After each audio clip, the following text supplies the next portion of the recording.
Welcome to Mike Brown Barbecue. Today I'm going to show you how to take your leftover brisket trimming and make it into beef sausage and smoke it on a 250-gallon offset smoker. But I'm going to show you how to do it start to finish. Stay tuned. Alright guys, in this video I'm going to show y'all how I make sausage from my leftover brisket trimmings. I would have done a video of me cutting this up and weighing it out, but I normally do that right after I trim. I go ahead and I cut everything up, weigh my fat to meat ratios out, which is 70-30 in this mix. And I already mixed my dry ingredients to save y'all a little bit of time right here. I will put the dry ingredients in the comments below, but it's roughly 85 grams of kosher salt, 56 grams of black pepper, 50 grams of garlic powder, 40 grams of onion powder, 20 grams of paprika, 30 grams of red pepper flake, 13 grams of pink curing salt, and I'll explain that in a minute, 29 grams of sugar, 30 grams of ground mustard, 3 grams of sage, and 8 grams of dark chili powder. I put it all in this bowl and gave it a real good mix. Technically on beef sausage, if you cook it fast enough, you wouldn't have to put pink curing salt in it. But the cure to me gives it a more sausage flavor, if that makes any sense, and allows me to smoke it longer at a lower heat. If I didn't have cure in it, I would be running on my smoker for about 200 to hit an internal temp of 150. Try to get it done within 3 to 4 hours. But doing it this way, it'll take me roughly about 5 to 6 hours, and I can smoke it at about 165, 170 is my target temp. But we're going to go ahead and we're going to throw in our dry rub ingredients. Sprinkle them like that over the top. Now when you're making sausage, you also want to add liquid. This whole recipe calls for 521 grams of liquid, which on the liquid I'm using water. This is roughly 11 pounds of brisket trim, which translates to 5,215 grams of meat. So what I like to do the day before is mix this up and then put in half of my water today when I mix it up, and then I'll add the other half after I grind and put my milk powder in for a binder. So we'll go ahead and put us a little water in there, not a whole lot, and we'll go ahead and get this mixed up real good. Make sure it gets incorporated. That little bit of moisture from the water helps everything stick.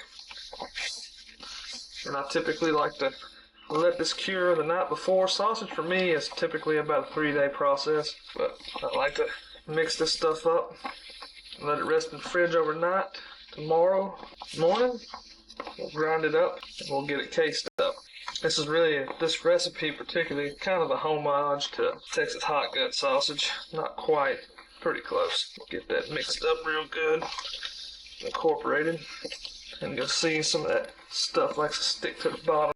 Oops, make a mess. Make sure we get it all mixed up real good. Smell that garlic and onion powder. But yep, this is why I trim my briskets aggressively. And when you know you can trim your briskets aggressively and make sausage, it steps your brisket game up, because you can buy a big brisket, trim it down to shape, and not have to worry about wasting your meat and all that cool stuff, because it ain't cheap right now. But alright, so we got that mixed up pretty good, and the next time y'all see this will be when I get it ground up and start casing it. Stay tuned.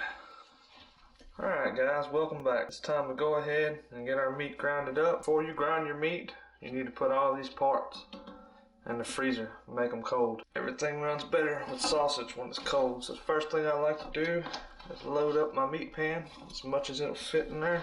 That way, I like to try to put my sausage back into the same tub that it came out of. That way I don't lose none of my seasonings. It all mixes real good. I'll slide my pan underneath here, and as that feeds out in there, sausage meat will be going in there, and I'll keep passing it on and loading it up. You don't want to forget that. You're going to need that eventually. So let's get started.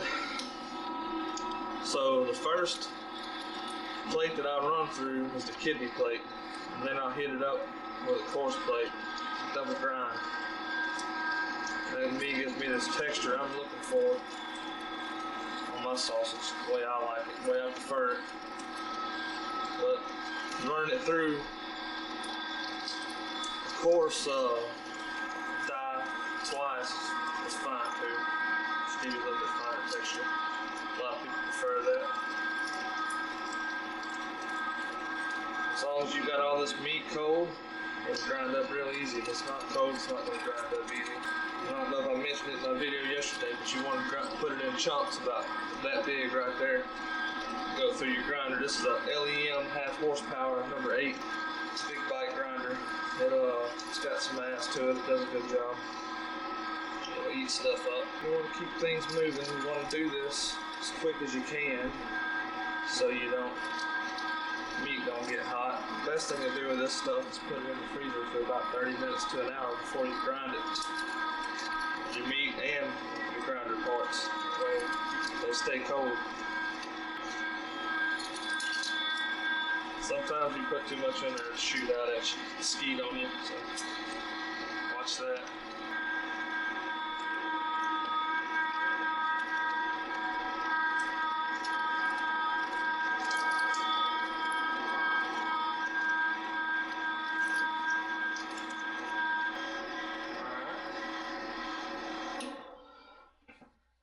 Now we're going to change our dye.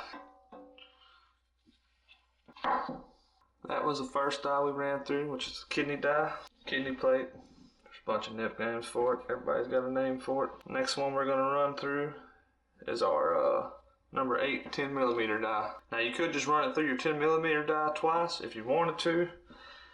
So I'll run it through the kidney dye first, and then I'll run it through the 10mm dye. Alright, so we're going to repeat the same process. We're going to put all this meat back up here. We're going to send it through for a second grind, and what this does is it helps with your bind also.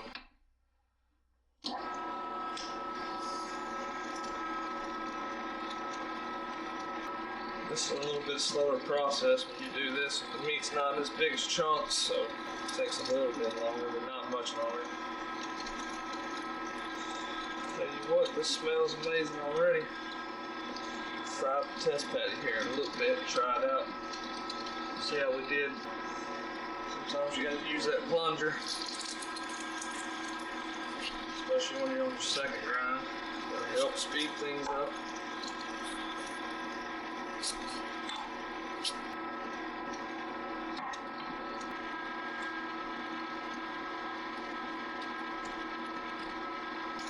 Tell this mix is already pretty good because it's already tacky, which means it's going to make a good bind on our sausage.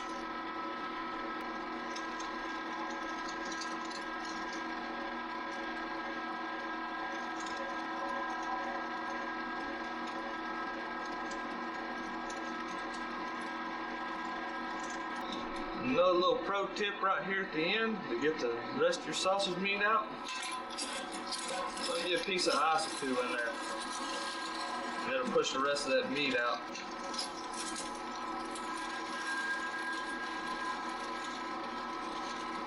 And then clean all the meat out of the tip right there. We still got to add liquid to this, so that'll help keep everything cold also. Alright, so we got this ground up. I'm going to clean this mess up a little bit, and then I'll show you the next part of our mixing. We still got to add our milk powder for binder, so stay tuned. Alright, so we got our mix right here, and now I'm going to add 100 grams of milk powder for our final binder to help the stuff really stick together. And then we're going to add the rest of our liquid.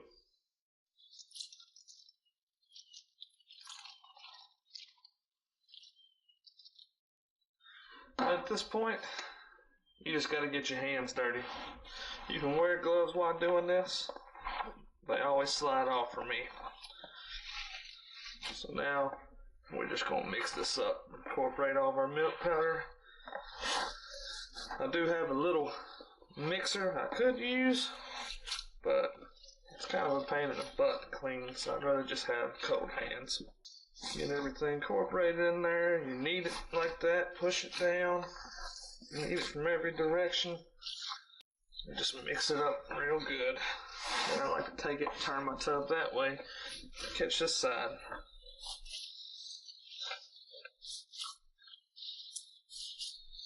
So give it a real good mix, guys. Run your fingers through it. Get after it. That's all there is to it. At this point, you want to take your little patty, stick it up, And if it's sticking to your hand like that, without falling off or barely falling off, and that's a good bind. It's mixed up. So I'm happy with that mix. My hands are dirty. I'm going to fry me up a test patty here in a minute and make sure I like my flavors and don't need to add nothing. And the next time you see this, I'll be loaded up in my stuffer and I'll show you guys how I case it. I'm going to put it back in the refrigerator for another hour before I case it to keep it cold. So I'll bring you guys back here in just a minute. Stay tuned. Alright, one of the first things you want to do before you stuff your sausage is clean all the salt off your casings and out of the inside of your casings. So what you want to do, you want to find the end of this thing. Let your casings soak in water for about 10 or 15 minutes. Rinse them off, then let them soak in water for about 10 or 15 minutes. These are natural hog casings that I got from my local butcher shop. You can order them on Amazon or you can go down to your butcher shop. I recommend going to your butcher shop. The ones off of Amazon I was not impressed with. We'll find the end of this one day. Oh, dang it. It's freaking tangled up. This is what you run into. Real life problems with sausage casing. It's freaking, they get tangled up, knotted up into each other. So I found the end of this one right here. I'm going to put it over the side, make sure it ain't caught up in all these knots. Alright, so we're finally to the end of this thing without nothing being knotted up. The casing's going to be a pain in the ass. The next thing you want to do is come over here to your clean water and get you a bunch of it in your casing. It'll stretch your casing out and it'll clean the salt out of the inside. And you just work your water through there. And we really want it in this one right here. It stretches your casing out, and if you lose all of your water out of it, that means your casing had a hole in it. Alright, I like to see how dirty that water is, how salty it is. I like to dump this out, and I like to repeat the process again and put clean water back through the casing again. Find the end of it, open it up with your fingers, get you a lot of water up in it, and just let it wash back through once more, just like so. And I know this is a good casing and it don't have no holes in it because when I ran it through the first time, I lost no water. That's what it looks like when you got the water in it, just like that. I'm going to run that through there. This is really, really long and tested, but it should do the 11 pounds of sausage I got. Alright guys, there you have it. So I'm going to get this stuffer set up, get you a good view of that. I'll bring you guys back. Stay tuned. Alright, so the next thing we're going to do is we're going to stuff our sausage meat into our stuffer. This is a 7-pound stuffer that I got. You want to shove it up in there and pound it down in there like that to get rid of any air pockets. I'll also put the sausage stuffer in the freezer. Keep everything real cold in this process. It'll help you out a lot. Pound that up in there just like that. Alright, we got her full. Now it's time to put her on. I've got a Haka 7-pound stuffer. That's what I'm going to use to do this. Key to this is keeping everything wet. You want to wet your horn real good so your casing slides on. Find the end of your casing again like we did a minute ago. Spread it out. Put just a little bit of water through it. Make sure this is nice and wet. And put it on your horn and then just run it up on there like so. This was a pretty long casing, so I probably cut it about halfway through. Can't help but laugh and giggle at this. Follow your meatballs, folks. As long as everything's wet and nice and incorporated, go up on there real good. Alright, so I'm going to call that good. Now the casing up on there, so we're going to hack it off right here. Run that up on there. We'll start working our stuffer down. You see the air bubble coming out of that as I'm pushing on it? You don't want to tie your knot yet. Not till you get a little bit of meat to the tube. And it's showing, just like that. Pull it off, just like that. tie you a knot. Pull it up on there. Make sure you got a nice tight knot. Keep one hand on like this. And I'm sorry, it's hard to see what I'm doing.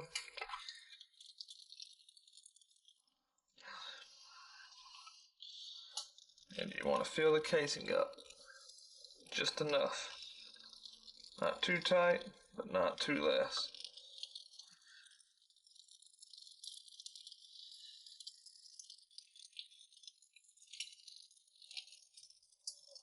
Just like that. Make sure you don't catch no air bubbles in it. And I don't like to link as I go. I like to make a rope and then link.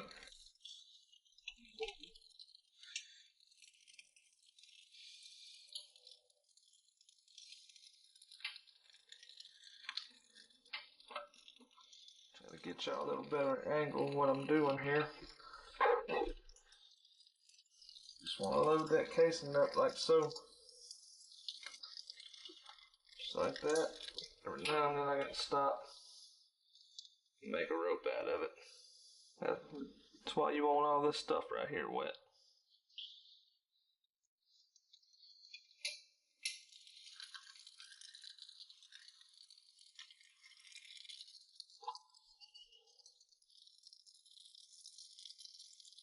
This is stuffing up real nice. Having no issues. Ain't busted no casing yet. It's always a plus. I'm normally good for that about 1 or 2 times.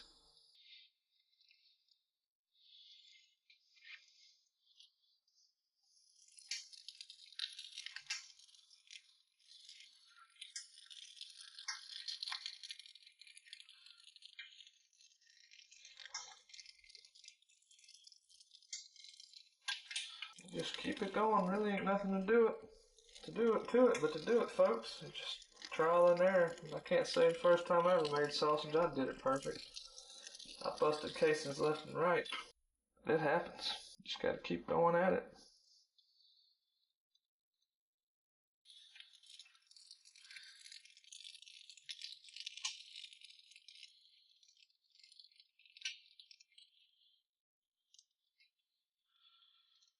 Alright, folks, that's it.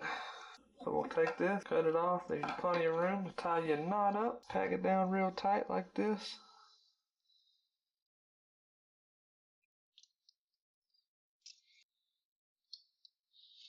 Let me bring the camera around to the other side so you can see. I'll start right here on this end. So I like to pinch down real hard, turn this one that way.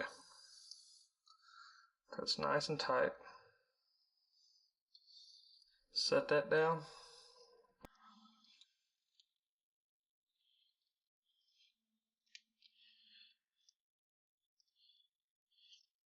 You go opposite ways every time you link one. So we'll go this way.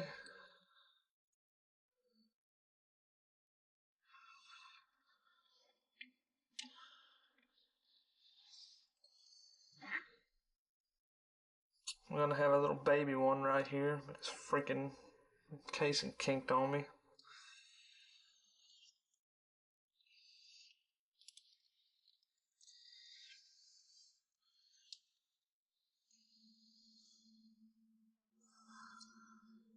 And you just eyeball them, make them how you want them. The wrong way on that one.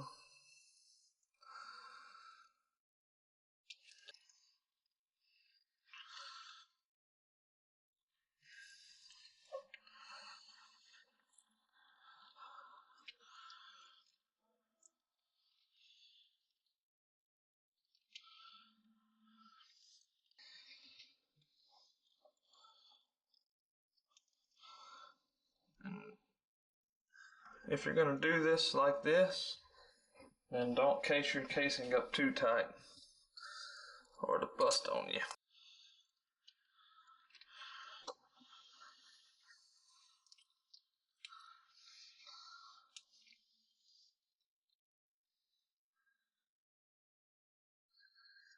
And just like that, we got us some little links made up, beef links with a little baby link right there because the casing kinked up on us. Alright folks, Well, I'm going to get the rest of this linked up, and the next time you guys see this will be when I put it on that 250-gallon smoker out there and we smoke it off. Stay tuned.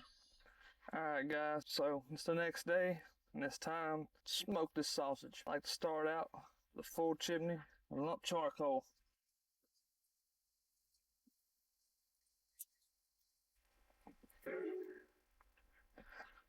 Just like that. And then, when I'm smoking sausage, I like to use these dense, green, barky logs. And we're only going to hold a temperature of around 170 at the most, 150 to 170. So we don't want to put a whole lot on here. So this log is pretty much going to smolder. We'll stick this dude right in here. Just like that. And let it do its thing. We'll give it a minute to kind of get up to temp. And then we'll be throwing our sausage on here very soon. Next time y'all see me is when we put the sausage on. Stay tuned. Alright guys, it's time to load this sausage up on the smoker. We're up to 150. That's where we need to be at. And whoa, it's a lot of dirty smoke there guys. That's what you want for that sausage. Start by putting them in the back.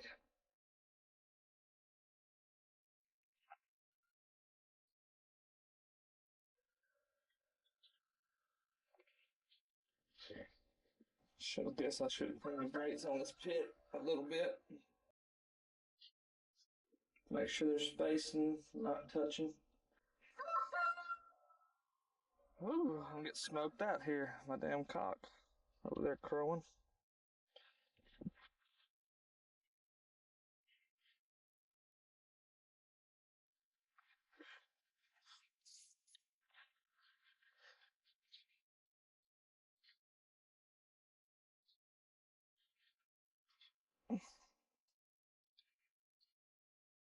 Just gotta make these fit in where you can get them in at, because they're not quite dry enough to snip the ends yet where they won't come undone.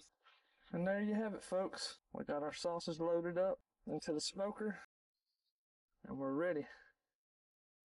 We're ready to smoke these things down. We ended up with a pretty good bit of links. I didn't exactly count them, but got a lot.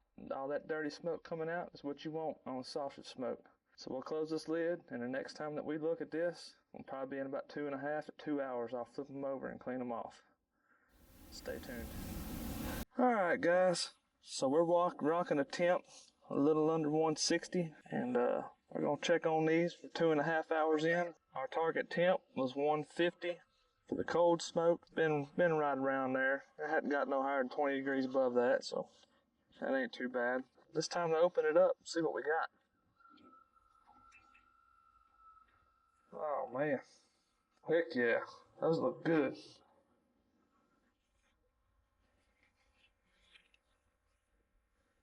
Look at that, nice red color, that's beautiful. It's time to snip them in half and make them individual links.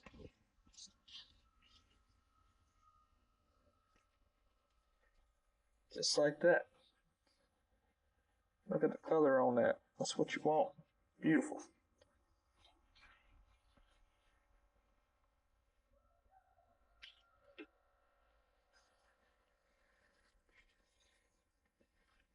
Look how pretty that is. That's what you want. So what I'm going to do is go through here and get all these separated, snip the part, get the underside cleaned off, flip them over, give the other side some smoke, and then I'm going to take my thickest one, which I'll go ahead, my thickest one, and I'll put a preheat probe in it. I don't want these to get over 150 degrees internal temp. We'll see you guys here in a little bit. I think I have to manage that fire for the second time. You'll see what I do on my fire managing for my sausages also. So y'all stay tuned. So it's time to manage fire for the second time. This will be the last time during this sausage cook that we do it. And as you can see, our original log that we put on there, pretty well, not far off from being gone.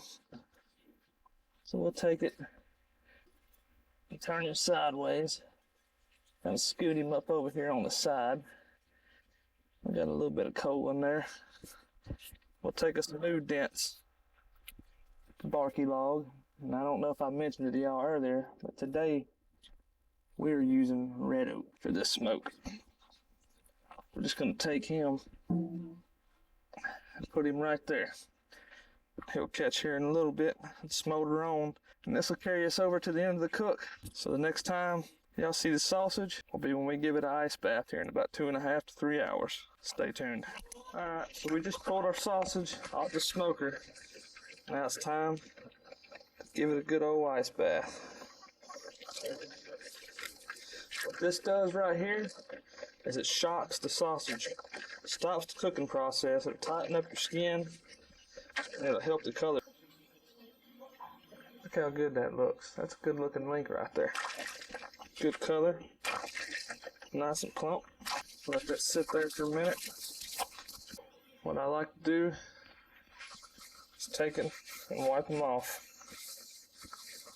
Wipe them off and dry them off. Set them in here.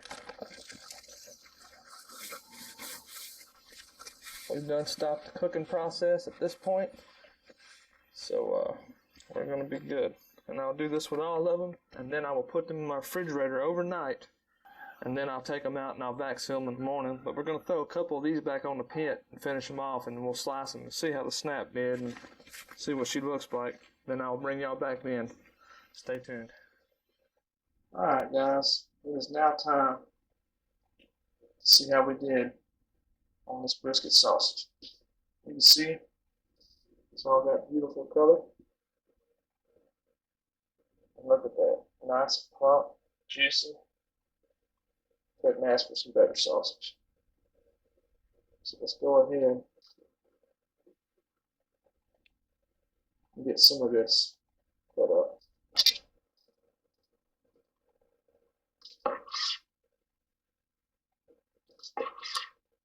Slice it up, 1/4 inch slices. I'll tell you right now, that skin is already nice and crisp, the way it's supposed to be. Take one from right here out of the middle.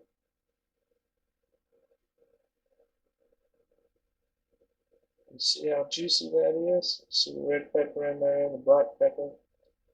Nice and juicy. So we'll give it a little taste test here. Oh man, that's awesome. That's the best brisket sausage I've made so far. Another thing I want y'all to notice is now nothing's crumbling out of the case. It's a nice tight bind. Nothing's falling apart.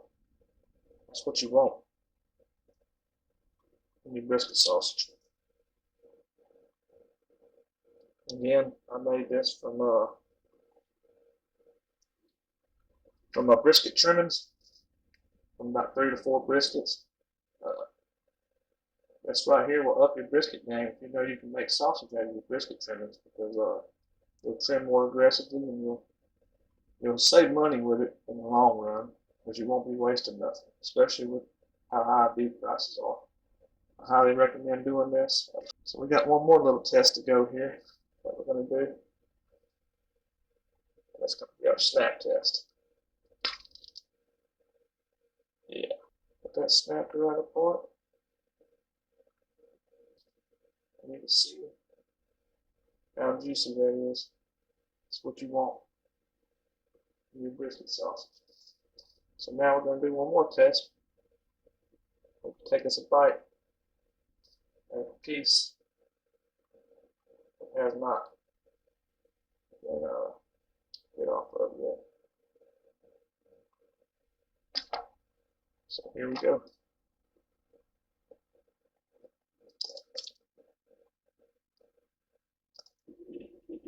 Oh yeah, that's awesome.